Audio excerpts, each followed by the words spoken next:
प्रदेश के deputy CM ने जो विवादित बयान दिता है उससे बवाल मच गया। फौजी पीएम दे पैराज नतमस्तक है। जगदीश देवड़ा ने विवादित बयान दिता। भारत के फौजी पीएम दे पैराज नतमस्तक ने कांग्रेस ने देवड़ा के बयान नूं फौज का अपमान दस्या ते कहा कि बीजेपी मंत्री नूं तुरंत बर्खास्त करे। अपने बयान ते सफाई दिंदे हुए जगदीश देवड़ा ने कहा कि मेरे बयान का गलत मतलब कढ़िया गया है ते तरोड़ मरोड़ के पेश किया गया है।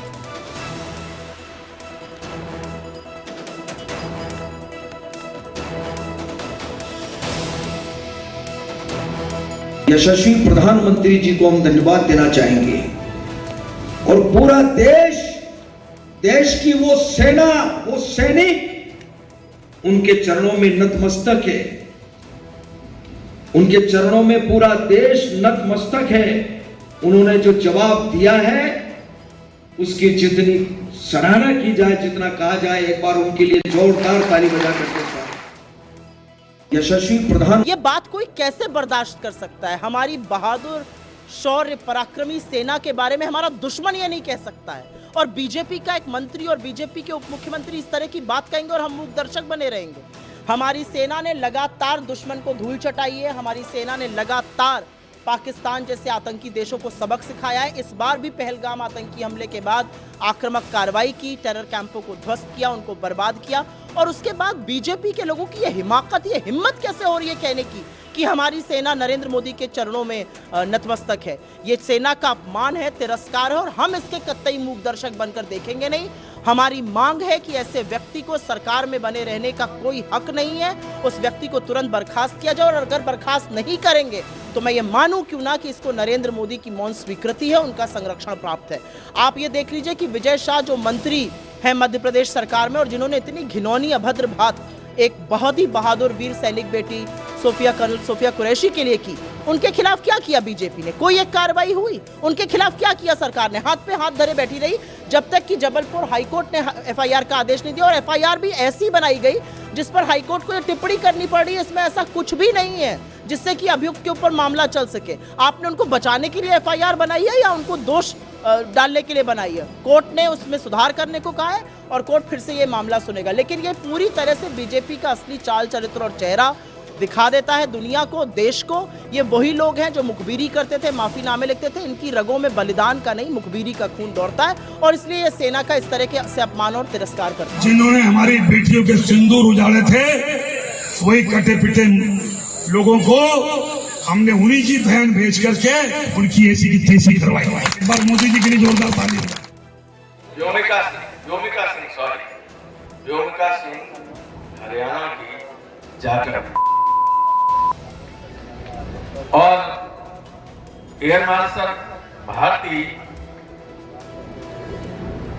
पूर्णिया के यादव हैं, तो तीनों तो पीडीए के थे।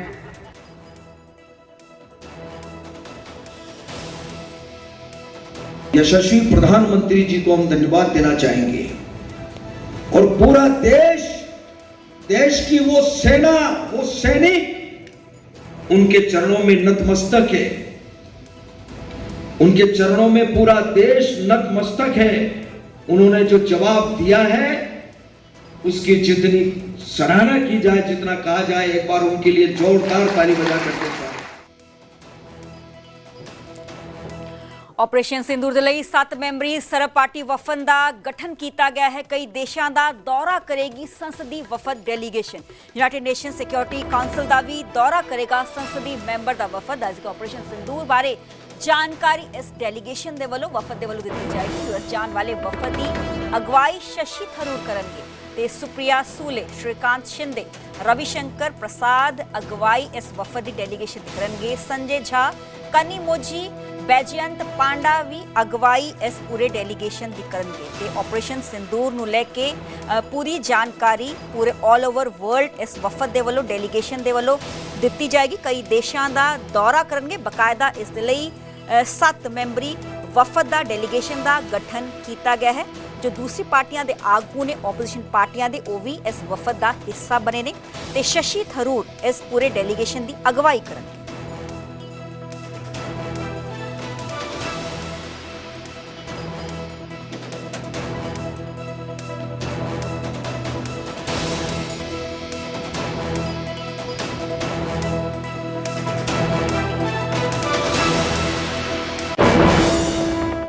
ਆਪਰੇਸ਼ਨ ਸਿੰਦੂਰ ਨੂੰ ਲੈ ਕੇ ਉਪ ਰਾਸ਼ਟਰਪਤੀ ਵਾਈਸ ਪ੍ਰੈਜ਼ੀਡੈਂਟ ਦਾ ਇੱਕ ਵੱਡਾ ਬਿਆਨ ਸਟੇਟਮੈਂਟ ਸਾਹਮਣੇ ਆਈ ਹੈ। ਜਗਦੀਪ ਧਨਖੜ ਨੇ ਜੈਪੁਰ ਵਿੱਚ ਬ੍ਰਹਮੋਸ ਤੇ ਕੁਝ ਆਪਣੀਆਂ ਬਿਆਨ ਸਾਂਝੇ ਕੀਤੇ ਨੇ। ਦੁਨੀਆ ਨੇ ਸਾਡੇ ਬ੍ਰਹਮੋਸ ਆਕਾਸ਼ ਦੀ ਤਾਕਤ ਦੇਖੀ ਹੈ।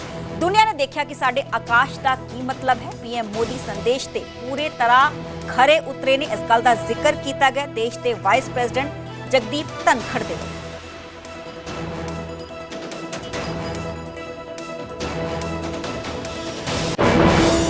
ये हुआ कि जब छेड़खानी हुई पहलगांव के अंदर, ऐसे मौके पर हुई कि दुनिया भारत का लोहा मान रही थी। अर्थव्यवस्था में हमने बहुत बड़ी छलांग लगाई थी। आज हम विश्व की चौथी महाशक्ति हैं, तीसरी महाशक्ति बनने जा रहे हैं। पर प्रधानमंत्री को जब लगा कि भारत की अस्मिता को लटकाया गया है, उन्होंने बिहार की भूमि से दुनिया को संदेश दिया और उस संदेश पर पूरी तरह खरे उतरे। दुनिया ने देखा हमारे आकाश का क्या मतलब है, दुनिया ने देखा ब्रह्मोस का क्या मतलब है, दुनिया ने उस ताकत को पहचाना है।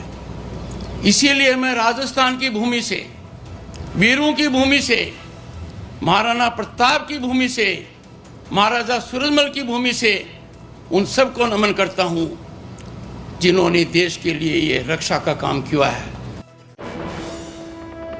ਹੁਣ ਗੱਲ ਪਾਣੀ ਵਿਵਾਦ ਦੀ। ਪਾਣੀ ਦੇ ਮੁੱਦੇ ਤੇ ਇਨੈਲੋ ਪ੍ਰਧਾਨ ਅਭੈ ਚੌਟਾਲਾ ਨੇ ਐਲਾਨ ਕੀਤਾ ਕਿ 21 ਮਈ ਤੱਕ ਅਸੀਂ ਪਾਣੀ ਮਿਲਣ ਦਾ ਇੰਤਜ਼ਾਰ ਵੇਟ ਕਰਾਂਗੇ, ਨਹੀਂ ਤਾਂ 25 ਮਈ ਨੂੰ ਸਾਡੇ ਵੱਲੋਂ ਸੜਕਾਂ ਜਾਮ ਕੀਤੀਆਂ ਜਾਣਗੀਆਂ। ਅਸੀਂ ਸਰਕਾਰੀ ਵਾਹਨਾਂ ਤੇ ਅਧਿਕਾਰੀਆਂ ਨੂੰ ਰੋਕਾਂਗੇ, ਆਮ ਲੋਕਾਂ ਨੂੰ ਪਰੇਸ਼ਾਨ ਸਾਡੇ ਵੱਲੋਂ ਨਹੀਂ ਕੀਤਾ ਜਾਏਗਾ। ਤੇ ਪਾਣੀ ਦਾ ਵਿਵਾਦ ਪੰਜਾਬ ਤੇ ਹਰਿਆਣਾ ਦੇ ਵਿਚਕਾਰ ਲਗਾਤਾਰ ਭਖਿਆ ਹੋਇਆ ਹੈ। ਇਸ ਪੂਰੇ ਮਾਮਲੇ ਦੀ ਸੁਣਵਾਈ 20 ਮਈ ਨੂੰ Punjab and Haryana high court 'ਚ ਹੋਣੀ ਹੈ। पर पानी के मुद्दे ते इनैलो प्रधान का एक वड्डा बयान, वड्डा ऐलान कि 21 मई तक असी इंतजार करांगे, वेट करांगे कि सानू पानी दिता जाए। जे 21 मई तक सानू पानी नहीं दिता जाएगा तो असी 25 मई नू सड़कां जाम करांगे।